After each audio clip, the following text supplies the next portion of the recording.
Now, we want to talk about some things that were unintended but still were part of government. We mentioned how it's important to control the power of government, but there's some things that happened, evolved out of the Constitution that, like I said, it's like when you try to grow a garden and weeds grow up around it. So, the first one of these quote unquote weeds that you got here are political parties, man.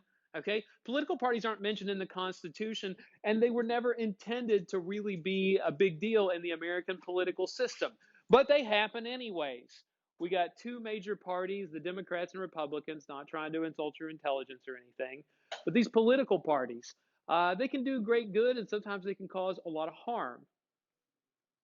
One major problem that political parties often contribute to is something called divided government, right? And that's the state we currently find ourselves in. Divided government is when one party controls the presidency and the other party controls at least one house in Congress. Okay? So when one party controls the presidency and the other party controls at least one house in Congress.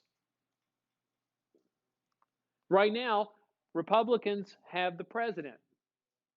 They have a majority in the Senate, but Democrats have a majority in the House of Representatives. That's a divided government. Okay? And this happens frequently. It's not unusual, but it's something that can be problematic at times. Divided government can be an issue. Why would divided government potentially be a bad thing? Why would it be a problem? What do you think, Elena? You don't get anything accomplished, right? When Democrats say, like, for example, let's look at this. Right now, the government's looking at funding a second stimulus, trying to provide some financial relief to Americans. And they disagree with Republicans about the amount of money to give and where that money should be focused on. All right. So in the House, Democrats have a majority and they could pass a bill that they like. But when it goes over to the Senate, who's controlled by Republicans, what's going to happen to that bill? They're going to shut it down. Okay. Same thing will happen if Republicans try to put one in the Senate and send it over to the House. Okay. So you have a problem getting anything done. It's like when I hate to use this analogy, but the best way to look at it, it's like your digestive tract. Okay, you don't want things going through it too quickly, right? Because then you're just going to get diarrhea, and that's disgusting, right? But you don't want things to get clogged up either, because that's bad too. Oh, so Congress is producing crap. That's all I'm hearing right now. All right. So look, right now the problem is, and this has happened in the last 2 years with the current administration, is that you're getting less legislation passed. Nothing gets accomplished. All right. Now, the upside to this, divided government's not always a bad thing. What does it force the two parties to do? Work together and come up with a compromise, something that they can both live with. All right. Oftentimes in the past, we've seen that divided government will force these two sides to work together. Okay. Right now, we're not doing that. Right. But in the past, Americans have found ways to put aside differences and move towards at least the same direction. Right. But that's something that we never really anticipated when we wrote the Constitution, because people are like, political parties shouldn't be a thing. Right. Next thing that's kind of grown up in American democracy to an extent, there are some small forms of direct democracy. Okay? There are some forms of direct democracy. Remember, we use a representative democracy. 99% of the time, we elect people to make decisions for us. All right? But not always.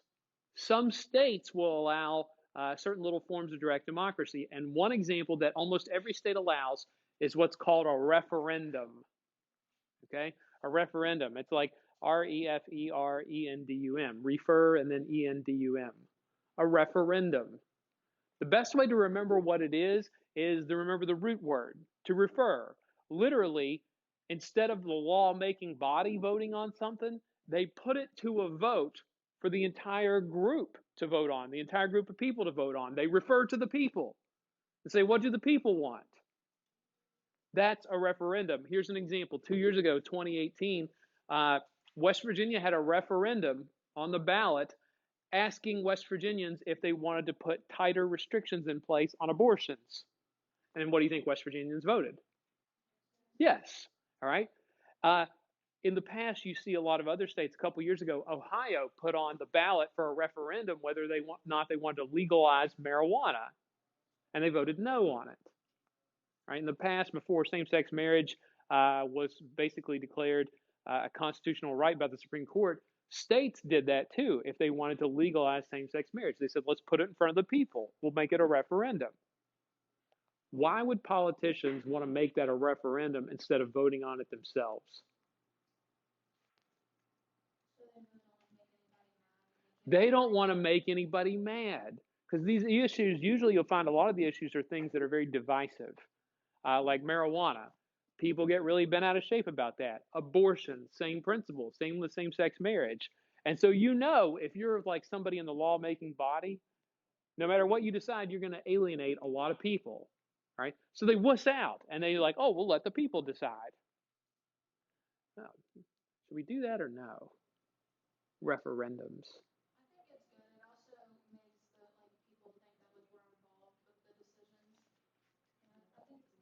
In some ways, it can be. Remember, too, what's one of the reasons that we don't like a direct democracy? What can happen? What is it? It's complicated, but there's another one, too. What is it? Let me give you another example. Here's a way to look at this. What if I said, what, we can have our test tomorrow or we can have it on Thursday, okay? And Charlie's like, I want it on Thursday. And I'm like, I will let the class decide. And Charlie can sometimes be loud and perhaps a little flamboyant with her attitude towards this. And she expresses that she'd like to have it on Thursday, okay? And as you are discussing it, maybe over here Fry says, well, I've already studied for it. I'm ready and I want to get it out of the way because I've got other things to finish up and do this week. And Fry is like, yeah, I'd like to have it tomorrow. And then Charlie's like, can you believe people like her? Seriously. And Charlie gets everybody riled up against Fry. And Fry's all mad and upset and she's in tears and she's like, Scalise, why are you letting this happen? You're the teacher. You're supposed to be in charge. This is why you have the job. You need to make the decision. And I'm like, you know what, Fry? You're right. All right, so we're having it tomorrow. We're not taking a vote. This is not a democracy. It is a representative form of that. And guess who your representative is? Me, the benevolent dictator. Right? Benevolent means kind. That's true. I would never do anything to hurt you all. That's not going to hurt you. All right? Another form of direct democracy you see in some states is what's called a recall election. Ooh, I like a good recall. What happens if you recall something? Take it back. It's like sometimes you hear about a recall on a car or a recall on food at like Walmart or something. You're like, oh no, something's wrong with it. All right. A recall election is when you vote to remove an official from office before their term is up.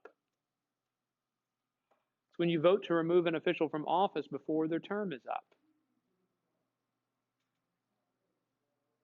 And the best part is that states that allow this, you don't like the person you're voting to remove, they don't need to have done anything illegal or immoral or unethical. Like let's say Mia is she is in office as the governor and they vote to recall her and she's like, I haven't been involved in any scandals that you know of and I haven't done anything illegal, so why the recall? And they're like, we just don't like you. And that's perfectly permissible. If you don't like the policies and the direction, several states, I think there's about 15 states or 20 states that allow a recall election.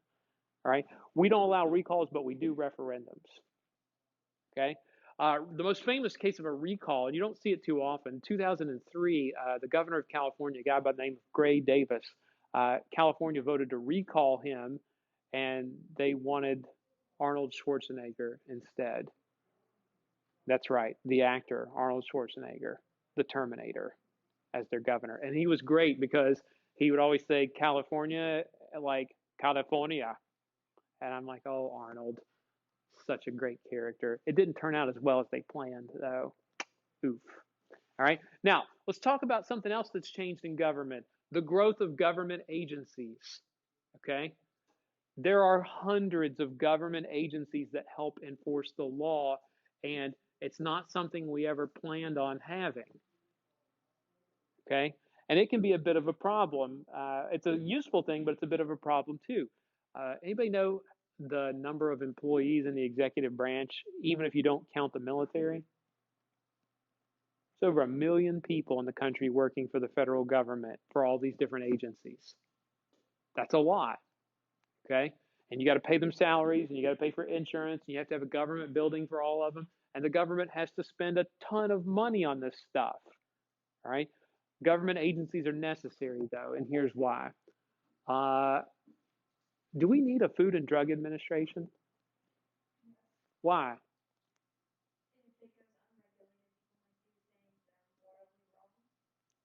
Give me an example of why, what might be something a company would do wrong.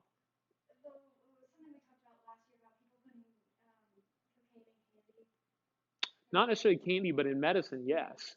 What would happen frequently back in the late 1800s, early 1900s, people would develop what they'd sell, what they call a cure-all tonic. And they would put things in the cure-all tonic like codeine or cocaine or other types of drugs, and you'll feel better. It'll treat the symptoms, but it won't treat the disease itself, right? Or what's the famous novel that was written in the early 1900s about the meatpacking industry? You guys should know this, especially my people. The Jungle. Mm. All right. What do you know that one? No. All right. Anyway, neither here nor there. Okay. But companies we know have done bad things, and so we have to have people regulating them. Here's another, for instance. How many of you in the last month have taken some type of pill, whether it's over the counter or prescription? I have. How do you know what you're taking is not going to kill you? FDA approved. It goes through a rigorous process, and even the drugs that get approved, what do they have to mention in commercials? Side effects. And it's really great. They're like, here's this medication for stomach pain, may cause headaches, sore, whatever, sore eyes, sore hands, sore feet, may cause diarrhea, but your stomach will feel better. Here's all the potential side effects, right? But you have to do that. That's the law, and we need people to do that. These government agencies control more of your life than what you realize. Here's another, for instance. What do we know about getting school food, breakfast and lunch at Cabell Midland? It's free, okay? But is anything truly free? Who's paying for it? Taxpayers, the federal government, okay? And here's the thing, when you take money from the federal government, there's always rules. The United States Department of Agriculture monitors that. Do you know there's calorie minimums and maximums on every meal that you get? And what do your Pop Tarts and other items have to have? Whole grain and low amounts of sugar. If you notice, your cereals are always reduced sugar. And you're like, seriously? They try to sell you that. I mean, look, the Cinnamon Toast Crunch, even if it's reduced sugar, is not healthy for you. We know this, okay? We're going to eat it anyway, but it is not healthy, right? Pop Tarts made with whole grain, not healthy, all right? They're still Pop Tarts. And I love it because Cabell County officials are all the time saying, we want to make sure that every kid gets a nutritious meal. Look, it's important to feed people, but don't sell me on the idea that it's always nutritious. All right. Last thing we want to mention that's a change in our governmental system, the change in the role of the president. Okay. What article of the Constitution is the president mentioned in? Where did they discuss the executive branch? Which article? No. Nope. Two. Article 2. If you keep guessing, you would have gotten it eventually. All right. Article 2. All right. It's mentioned second. Article 1 mentions Congress. When in the 1800s, when people were growing up and wanted to get involved in serving and in politics, you always wanted to be a senator or a member of the House. That was like the thing to do because that's where the power was at. But now, if you want to get in politics, what do people want to grow up to be? President. What changed? I'll give you a hint. Several things changed, and they all started right around the early 1900s. What's something that would make the president a more powerful figure? Not the ability to declare war, but you're on the right track. What's always going on in the world?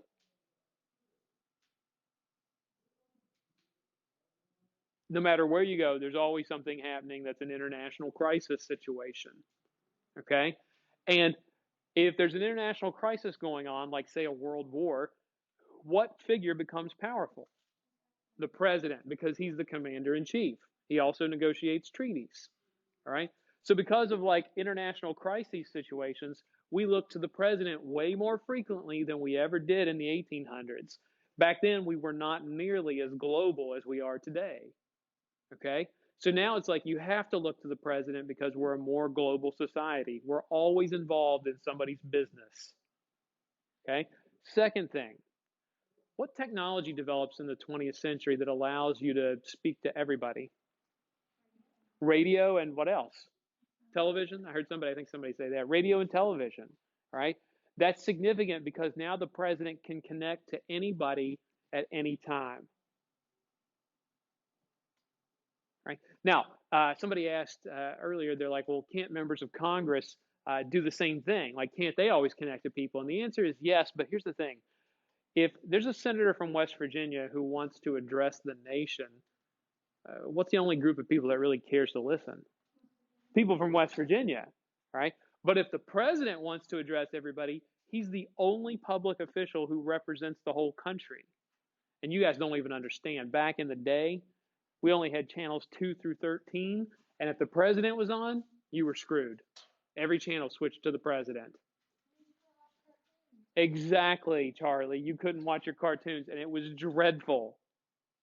Dreadful, I say. All right. Anyway, international crises, okay?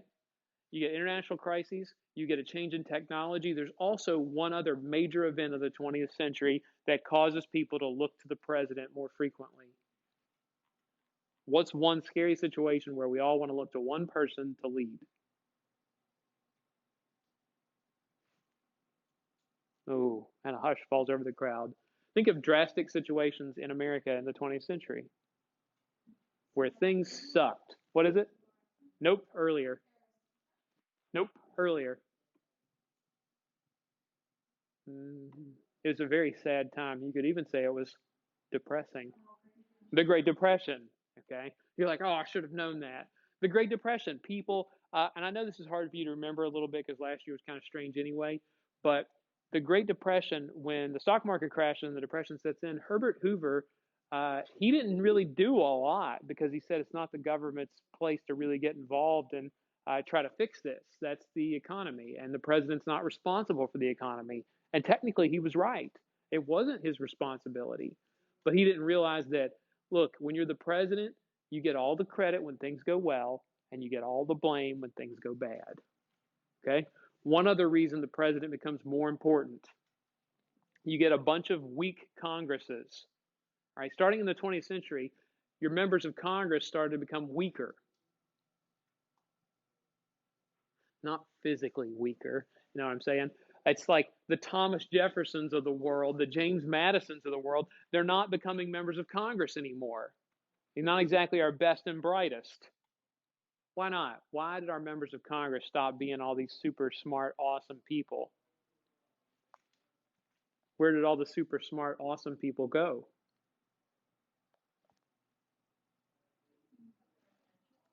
Nope. Not a bad guess, though. What is a government job? You know what a member of Congress makes in a given year? Like today? 175,000 a year. All right. Which is not bad money.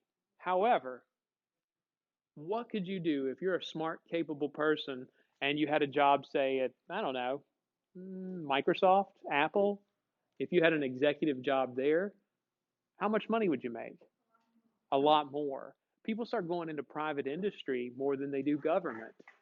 Okay? Because, like, why do I want to be in Congress? It's a headache. Nobody ever appreciates you. And you don't get paid. It'd be different if you got paid. Why don't more people go into teaching? I mean, it's not terrible, but it's not good either. It's not what I deserve. A little bit more. True story. True story. Yes. All right. The older you get, the easier it gets on that. All right. Now let's move on and talk a little bit about the judicial branch. There's been another strange outgrowth here that changed. Look, when they wrote the Constitution, Article 1 was all about the legislative branch, and it was really long and detailed.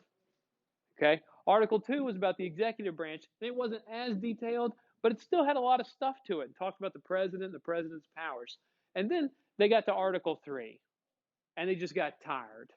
Okay, and here's what happened. You ever have like a paper due, and say it's like got to be 5 pages, and you're at like 4.5 pages, and you've only covered 2 of your 3 points. What do you do to that last point? You just kind of fluff it and shortchange it a little bit, and you don't really put as much effort into it because you're like, I just want to get this thing done. Same thing with the Constitution. Okay, they were just like, there is a Supreme Court. In fact, here's the weird thing: they don't even list any real powers of the Supreme Court in the Constitution. They're like, we'll get to it later. Wow, awkward. All right, so in the judicial branch, uh, there is no power really listed for them, but they do have a particular power that's important. They kind of just pull a rabbit out of their hat and create one, and that's what I've always wanted to do, Collins. I just want to create a power for myself and then have it be that way. Okay, and the Supreme Court has a power called judicial review. All right, they've got a power called judicial review. Ooh, that sounds interesting. Look, this is super important. I guarantee you on the AP exam, they will have a question about judicial review and this court case coming up. Judicial review is the court's power to declare acts of Congress and the president as unconstitutional. Okay? It's the court's power to declare acts of Congress and the president as unconstitutional. Okay? Here's an example of how that would work. Let's say Congress passed a law today and the president signed it into law that said you cannot criticize the president openly, and if you do so, you're going to spend 6 months in jail. All right? Somebody would take that to court and say, look, I believe that's unconstitutional, that it violates my freedom of speech. And the Supreme Court would be able to rule on that, saying, yes, indeed, it does violate your First Amendment rights. It violates the Constitution. Therefore, that law is null and void. We are kicking it out. Sure. The judicial review is the ability of the courts to declare an act of Congress or the president as unconstitutional. Oh, that's interesting. Now, that's the only real power they have, but that's the only one they need. Okay? Congress has got a bunch of powers. The president's got a bunch of powers. It's like having little throwing stars and maybe a dagger and a pistol and maybe like, some other good stuff. Maybe a javelin just for fun. All right? The Supreme Court, they've only got one real power, but it's like having a nuclear weapon. Okay? It's a pretty awesome power. Imagine, Charlie, think of this. Imagine if you could just go around and anytime you didn't like something I did and you felt like it violated the rights of the class, you could just be like, Scalise, that's unconstitutional. I know. And then you just like, no. You could strike it down. You would love it, wouldn't you? All right. Now, here's the thing. Judicial review is not written in the Constitution. Okay? Here's how it came about. It came about from a court case. All right? The Supreme Court early on, back in 1803, they had an important case, Marbury versus Madison. Oh, I love this case. It's one of my faves. It's one of the required cases that you have to learn. It's one of the required cases that you have to learn. Okay? And here's the story behind it. Now, I know you guys don't remember, the election of 1800 is really contentious. John Adams was the sitting president, and he lost to Thomas Jefferson. Okay? He was running for re-election and he lost. And here's the thing. He was real bitter about it. And as you all would say, John Adams was petty AF. All right?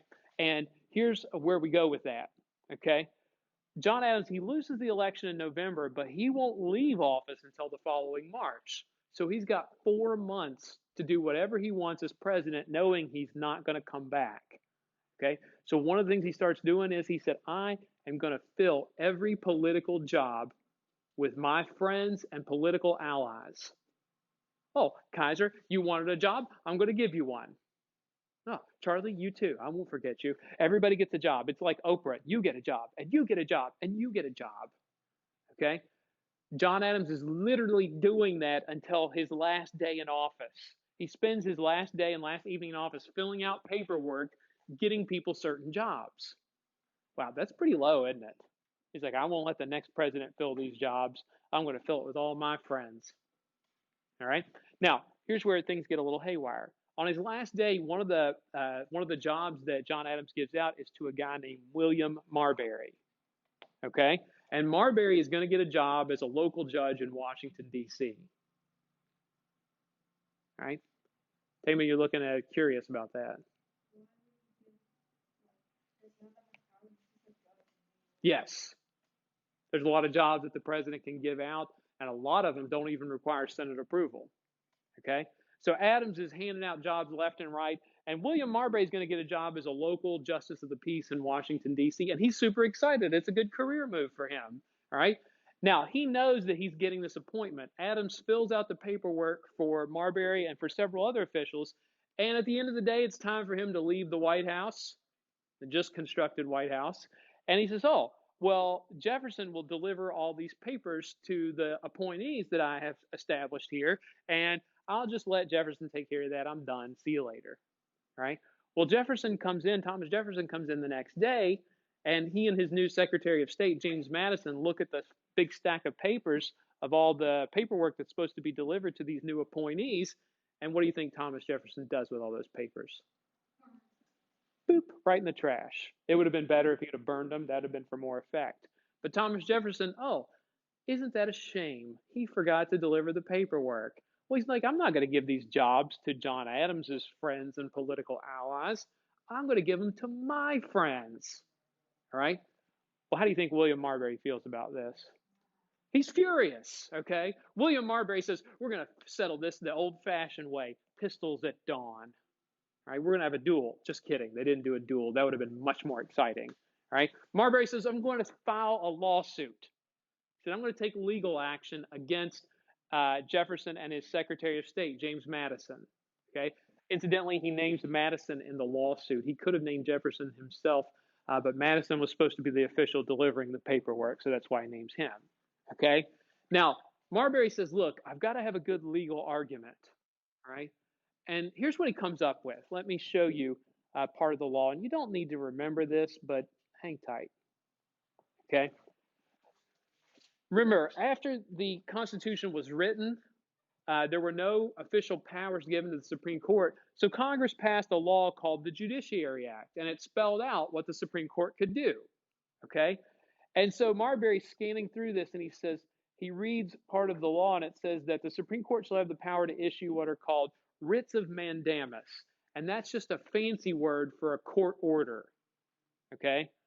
And he says, hey, ultimately, these writs of mandamus or a court order, the Supreme Court has the authority to issue a court order. And so he asked the Supreme Court, I want you to give Thomas Jefferson, the President of the United States, a court order demanding that he give me my job. All right? That he deliver that paperwork. Okay?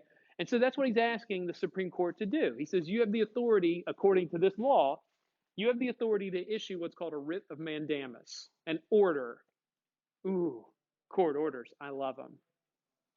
All right? And so here's what happens, okay? During this case on the Supreme Court, John Marshall, right here, seen his statue right here, he's the Chief Justice of the Supreme Court. And he realizes he's got a problem with this case, okay? And here's why. First of all, John Marshall is the Chief Justice of the Supreme Court. He and Thomas Jefferson were cousins, and they hated each other. Right? So now we got ourselves an even more problem. And John Marshall says, look, if we rule in favor of Marbury and give him his court order and tell Thomas Jefferson to give him the job, I know what Jefferson will do. Jefferson won't give him anything because he's in charge of enforcing our court decisions. So he's like, Jefferson will say, screw you guys, I'm not giving you anything. What will happen if the Supreme Court issues a court order and nobody enforces it? Yes, nothing will happen, but what will that do to the court's authority? It diminishes it. What happens if I tell you to do something and then you don't do it? I've got a problem on my hands. I've got to be able to punish you in some way.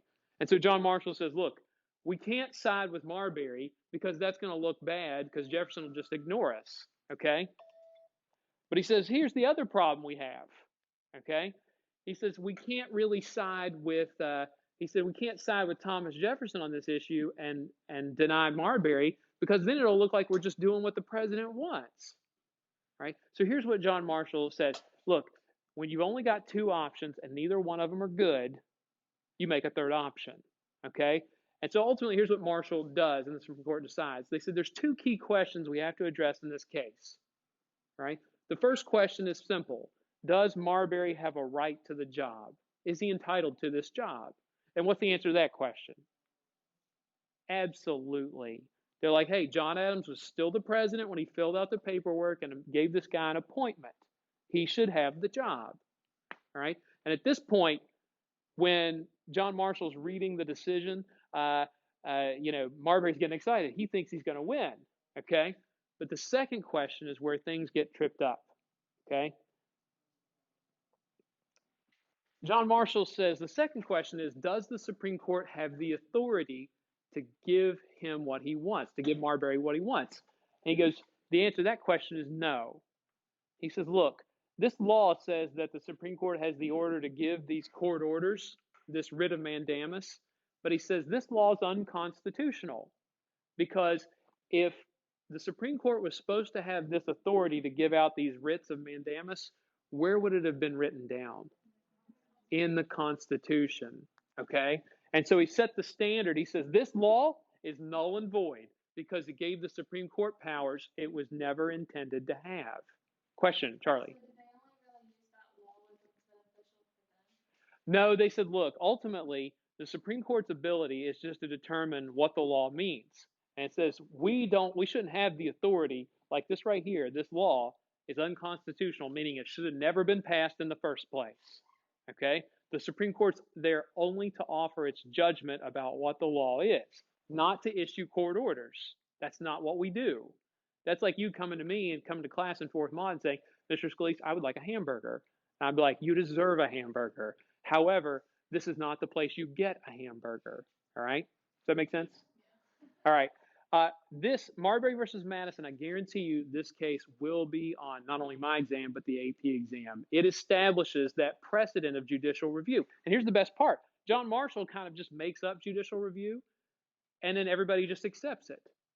Nobody questions it. Like if I go around and start bossing people around and telling them what to do and they do it, does it matter if it's written down that I'm in authority? No, because everybody just does what I say. I'm like, Mia, go do a cartwheel in the hallway. And she just does it. And I'm like, hey, Charlie, jump off the roof. No, don't do that. Okay. Anyways, hey, listen, one more thing I want you guys to pick up tonight. Look up a particular, actually check that. Don't worry about it. We'll talk about it later. All right. See you guys tomorrow. Test mañana. Study hard. Love you, mean it.